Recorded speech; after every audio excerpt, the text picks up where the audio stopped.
Hey Barn fam, this is a video series I want to start doing. I want to start trying to make kind of some private content for you guys, and just help us get closer and help create a more understanding between our training all together and you guys.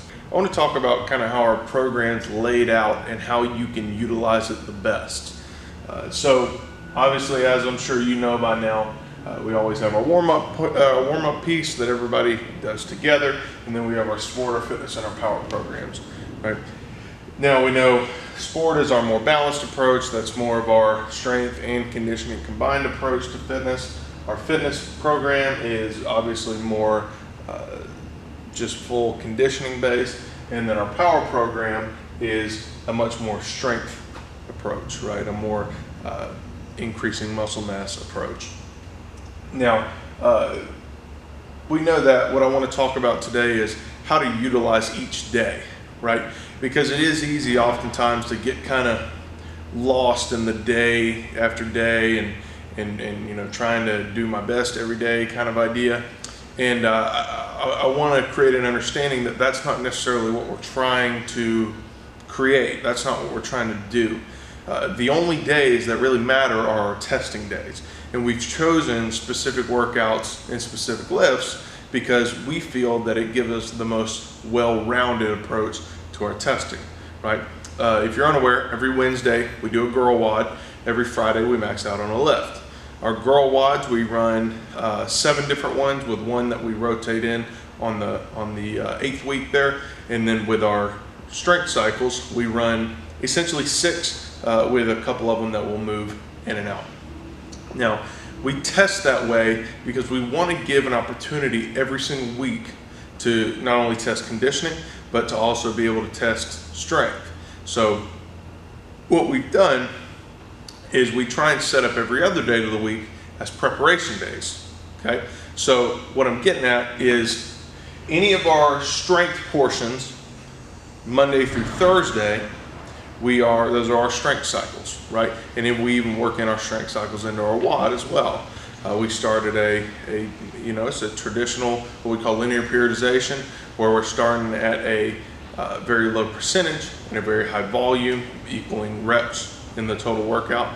And then we bring the volume down and the intensity up as we go through the cycle, which is essentially 6 weeks. So, and with the WODs, with our fitness testing, what we try and do is we take all of our other workouts and we attempt to build the skills that we need for our girl WODs, where we actually test.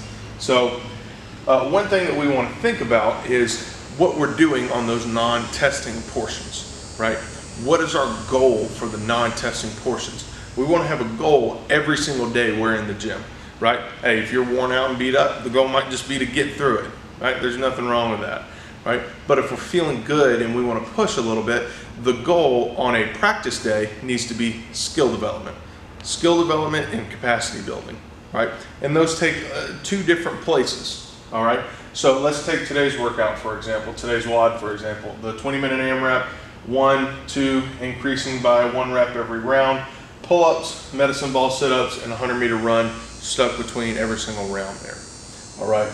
Obviously, we look at a sit-up. It's a very low skill movement, not much to develop there. And then we look at the run. It's a 100-meter run. That is more of a capacity building exercise. And a pull-up is very much a skill. It's a gymnastic skill. So what we want to do is figure out, where do we fall on this spectrum, right? This is what we would consider kind of a moderate skill workout altogether because of the pull-ups, because a lot of people do struggle with pull-ups. So it depends where you fall on the spectrum. If you're somebody who you got pull-ups down really good, the sit-ups are probably not a problem for you if you can already do pull-ups really well. Sets of 15 unbroken pull-ups is not a problem. And a 100-meter run is not a hard run for you, right? Then this is a workout where you can say, all right, this is a capacity building workout for me. I got the green light, I'm gonna go as hard as I can, right? You could look at it that way. Or you could say, if you're on the other end, and you say, all right, I'm not very good at pull-ups, right? I'm going to develop my skill today. And this is another range of who you are and where you're at. If you're somebody that can get 1 or 2 kipping pull-ups at a time, that's great. We're going to do that. We're going to do 1 or 2 kipping pull-ups at a time and grind through this workout, and you're going to get a lot of skill work in. If you get to the point where you're fatigued and you absolutely cannot do anymore, then maybe we can go to something like a banded strict pull-up, maybe a high jumping pull-up, something like that, or even a ring row, something that's going to be very challenging still, because we've already exhausted ourselves, we've already fatigued ourselves to the point where we cannot get any more of our skill. So that's important to distinguish that this is a Tuesday workout, right?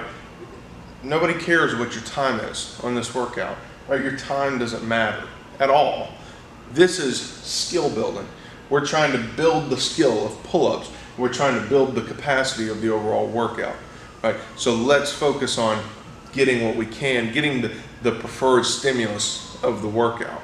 It's all about getting the desired stimulus. And if you're ever confused on what the desired stimulus of the workout is, feel free to ask. We're always happy to share with what that may be.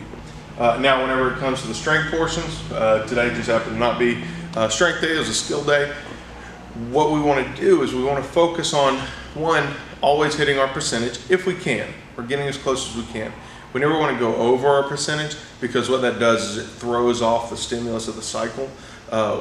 Kind of what, not me, but research by guys who are a lot smarter than me have figured out is certain percentages at certain times with certain volumes, and there's charts and plenty of research you can look up about this, kind of yield the best results, and that's what we follow. So we never want to overdo that, right? Because if we have too much, and what may not even feel like it, but if we have too much intensity being weight at this volume, it doesn't tend to yield the same results. It throws off the rhythm of the cycle. So it's important that we're always hitting percentage.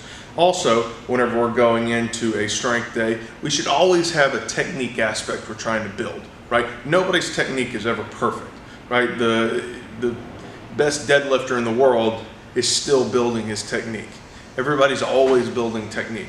So if you're not coming in to the strength portion of the workout trying to build the skill of the lift, then we're missing that. We're missing that part. So we need to find a way to build that. So you can always ask your coach, hey, what's something I need to work on here today, right? Or what's something I can think about? What's something I can get better at in the deadlift or whatever it may be? Obviously the Olympic lifts, that's never very hard to find what you need to work on, but we should always be working on a piece of the lift. So our goals for our strength portion are always hitting our percentage if you can. If you're not getting there, hey, if you're beat up and you're not able to get there, that's fine. But if you can get there, and then with the lift, we're always trying to build the skill of the lift. And then lastly, I want to talk about fatigue, injury, just feeling run down. It happens, it's normal, right? Everybody in this gym, this is not their life. They got a whole another life outside of this. And what we have to realize is when we're in here, there's a lot more important things, right? I can't kill myself in the gym and be ruined for the rest of the day because I didn't feel great that day getting into the gym and I wanted to really pound myself into the dirt. There's not a lot of value in that. There's never anything wrong with coming in and just going through the motions and shaking out for a day. Nobody's ever gonna dog you for that. Nobody's gonna tell you you're wrong. Nobody's gonna tell you you're soft or anything crazy like that. It's totally fine. So listen to your body. Don't be afraid to kind of take what your body's telling you and turn it into something. Now, you start to warm up and you start to feel good, right? Then you know, hey, I just needed to warm up. There was no problem. But if you go through your warm up and you're still not feeling good, back off for the day. Knock the percentages down, ease through the workout, scale some things you normally wouldn't scale, and just get through the workout. Absolutely nothing wrong with that. All right, guys. Hey, look, I'd be happy to answer any questions that you have about anything that we talked about today. Just comment below, and I'll answer any questions you got.